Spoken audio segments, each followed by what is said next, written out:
an excellent speech just now. He was positive. He talked in strategic terms. I don't know what the Liberal Democrat spokesman achieved by constantly attacking the Conservative Party in what is a very complex issue. Of course, we can be criticised because we sold this company to Jingay. But yes, I agree. But how many voices over there were speaking up at the time? Here's your rewritten piece in simple, natural English, with clearer grammar, smoother flow, and expanded to approximately 1,500 words. I've preserved the message and tone, but made it more accessible and easier to understand for a general audience. This was the moment Parliament couldn't ignore any longer. One member of Parliament, Edward Lee, stood up not with a prepared speech or polished lines, but with the plain, uncomfortable truth. He didn't try to hide behind excuses or clever wording. Instead, he admitted to the part he and his party had played in the mess the country is in today. And then, Edward Lee! I've just come off the phone talking to Tom Smith, the convener, trade union convener at the blast furnaces, on behalf of my many constituents who work in Scunthorpe next door. And my primary concern today is with the nearly 3,000 people who work in this plant. he turned the spotlight on everyone else who stood silently by. In just a few short moments, years, no, decades of lies began to fall apart. You could feel the tension in the room. Senior MPs from all political parties sat frozen, stunned. There was nowhere to run, nothing left to hide behind. The silence that filled the room said everything. People were holding their breath. First of all, I am delighted that after an incredible cross-government effort, we have secured the raw materials we need to keep the blast furnaces going. And I want to say a huge thank you to all the staff of British Steel, all the people who have been involved in really pulling out the stops to make sure we've got that continuity of supply. Yes, supporting British Steel is the right thing to do. We're calling Parliament to take back control of the situation, to make sure the blast furnaces weren't lost in an unplanned way with all the consequences that would come from that. I believe we can improve on the financial performance that we have seen. But I have said from the beginning that the kind of support we're now putting in place for British Steel is better value for the country, better value for the taxpayer, than offering hundreds of millions of pounds for significant job losses in a way we weren't quite confident that transformation programme would deliver. This wasn't just another speech. This could be the speech that finally brings down the old political system. Let's walk through what Edward Lee said and why it could change things for good. Lee didn't waste any time. He stepped forward and immediately tore away the usual mask of polite, empty politics. This wasn't about rehearsed soundbites or political theater. It was about real people who are facing a crisis. And negotiations to protect it have been running for years. This moment could have happened at any time, but it has happened now. And I will not stand by. There is no time to waste. So we are recalling Parliament tomorrow for a Saturday sitting. We will pass emergency legislation in one day to give the Business Secretary the powers to do everything possible to stop the closure of these blast furnaces. And as I have said, we will keep all options on the table. Our future is in our hands. He spoke about the 3,000 workers at the Scunthorpe steel plant who are fighting to keep their jobs. This wasn't a panel debate about abstract ideas like green energy or party slogans about renewing industry. These are people with families, mortgages, and bills, watching their future collapse in front of them. Meanwhile, the man who should be leading Labour leader Kier Starmer was off giving speeches and making promises he should have delivered years ago. Lee's message was clear. This wasn't a time for talk. It was a time to act. And too many in Parliament had already failed to do so. Lee didn't hold back. He gave a brutal, honest assessment of where things stand. For 135 years, Britain led the world in steel production. But now, both the Conservative and Labour parties are allowing it to fall apart. Why? Because British steel is being drowned by cheap, state-funded steel from China. Lee didn't let anyone off the hook. We have been making the best quality steel in the world for 135 years in Lincolnshire, and we intend to go on doing it. We are not going to allow cheap, inferior Chinese steel to kill off our industry. The workers of Scunthorpe are breathing a sigh of relief. He reminded everyone that labor used to support globalization when it was popular and profitable. They signed deals with China and dismissed anyone who warned about the long-term damage. They made fun of industrial policy, calling it old-fashioned. And now, they suddenly want to act like heroes of British steel. But it's not patriotism, it's damage control. Of course, we can be criticised because we sold this company to Jingay. But yes, I agree. But how many voices over there were speaking up at the time? And were they speaking up when Greg Clark, our business secretary, paid the wages of the Scunthorpe steel workers for many months? Were they speaking up when we saved Sheffield Forge Masters? This is a highly complex issue, and we should be. He called it what it really is, covering up years of political betrayal. Ley also took aim at the Liberal Democrats, but it was clear that Labour was the main target of his speech. He said this wasn't a time for empty speeches and showboating. It was a time for unity, strategy, and real leadership. But instead, many Labour MPs were more focused on looking good for the cameras. I know that we can be critical of the government. Perhaps we should have acted sooner. And my honourable friend has been raising this point. I was sitting beside him when he raised it at the end of March, and he called for nationalisation of this industry. But we've now got to work together to save our steel-making capacity. But this is a bit of a sticking plaster, we know that. It's quite dangerous. Quite extensive powers have been taken by government. There has to be a sunset clause. We are given unprecedented powers to government. We can criticise them for not acting sooner. But this is just a sticking plaster on a gaping wound. Let's be honest. Steel making in this country is under extreme stress. Than actually helping the workers they claim to represent. They only remembered the working class after losing voters in the so-called Red Wall areas, traditional labor strongholds that turned to the Conservatives in recent elections. For years, Labour didn't fight for steel jobs. To secure Britain's future with British steel, made in Britain, in the national interest. Thank you. I'll now take some questions. Serena, please, first. Yeah, you said the bill provides the government with the power to direct steel companies in England to protect the Scunthorpe site, without saying all options are on the table, which we've heard many times from ministers this week, without a clear indication of the future of British steel. Can you tell us whether this is nationalisation or... They chased approval from non-governmental organizations and applause from broadcasters. They turned their backs on the people they were meant to serve. In a rare moment of honesty, Ley admitted the Conservatives had made a huge mistake by selling British steel to Chinese owners.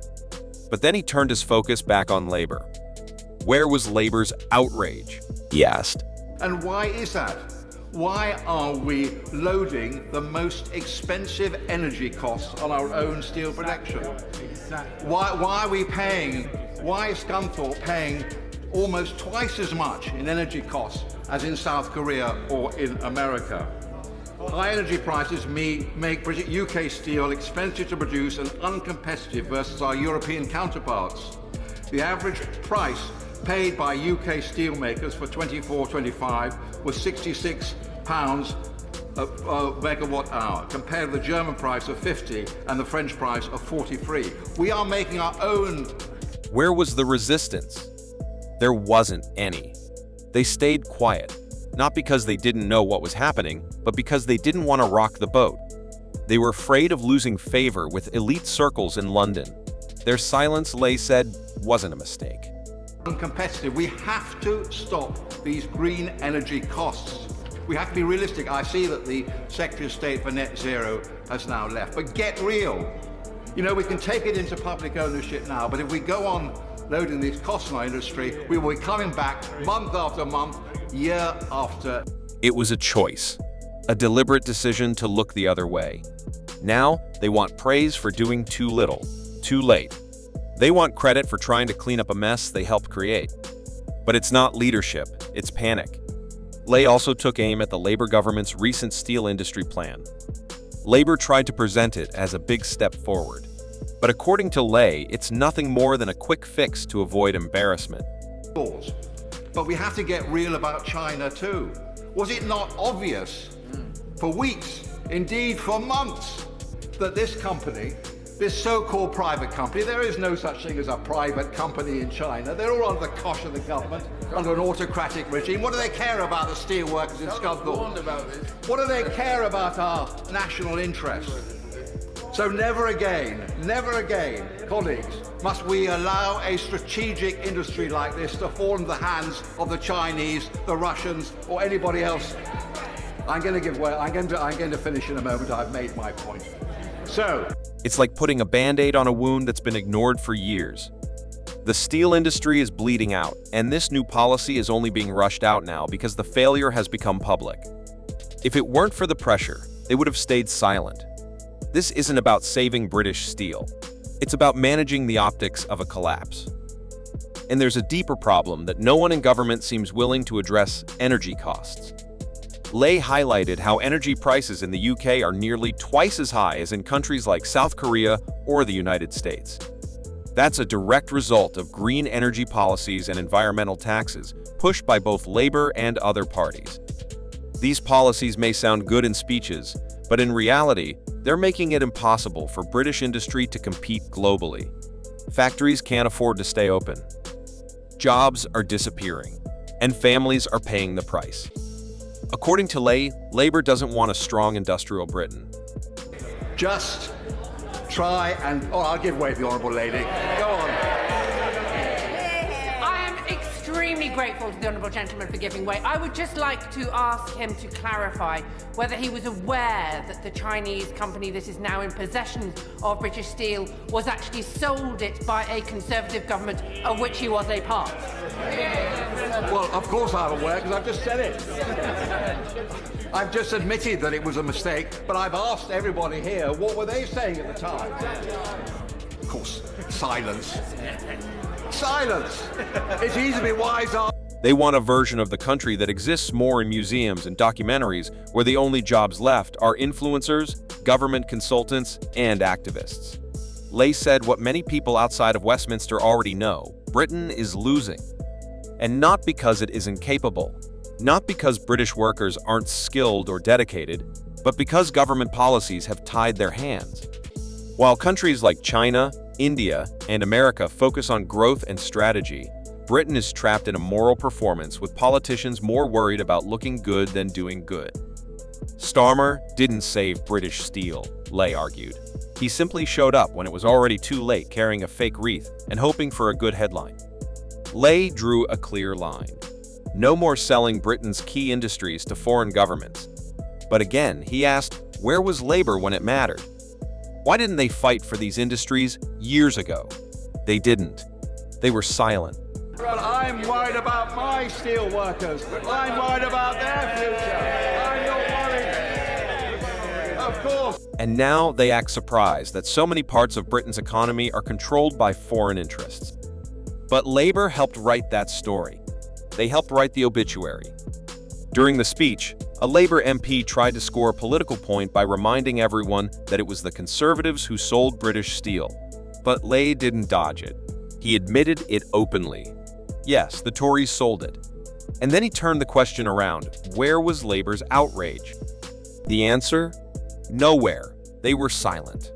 They only started talking about patriotism when it became useful for their election campaigns. But patriotism isn't a slogan. It's about fighting for your country, even when it's hard and unpopular. Lay made it clear he's not in Parliament to chase headlines or go viral on social media. He's there to fight for workers. I just want to make sure he puts the record straight. Some of us on this side warned the government then it was the wrong act. Well done. Very well. Some of us apparently warned the government. I don't know how many, but we now know what is the true nature of our Chinese friends. So, we support the bill. Let's make our steel industry really competitive again. Let's make Great Britain great again. That's what leadership should look like. Not pretending to care once voters start leaving, but standing up when it counts. He acknowledged that a few people did warn about the risks of doing deals with China, but most, especially in labor, stayed quiet. And silence, Lay reminded them, is just another kind of agreement. This wasn't just a policy debate. Lay exposed something deeper, a total failure of leadership and a betrayal of trust. He ripped away the fake pride and forced everyone in the room to look at what they had really done. Nationalisation or a precursor to nationalising British Steel? And if it's not that, why not? Well, what we're doing tomorrow is passing legislation to take control of the plant and to preserve all viable options. And so that's the step that we will take tomorrow. It does mean all options are on the table, and it means all options remain viable. But the step we're taking tomorrow is the step of taking control, because it's necessary now to do that. Thank you, Chris. Kier. Thanks, Prime Minister. How much do you expect this to cost? Starmer and Labour were silent when they could have made a difference. They supported globalization and ignored the damage. And now that it's too late, they want praise for showing up. But you don't get credit for attending a funeral when you helped cause the death. Have you ever seen a politician stand up and tell the truth so directly, even when it made them look bad? Lay didn't just call out others. He took responsibility too. And that kind of honesty is rare in politics. Does this show that some MPs really do still listen to the people who voted them in? What should leaders like Kier Starmer learn from a speech like this? Let us know your thoughts in the comments.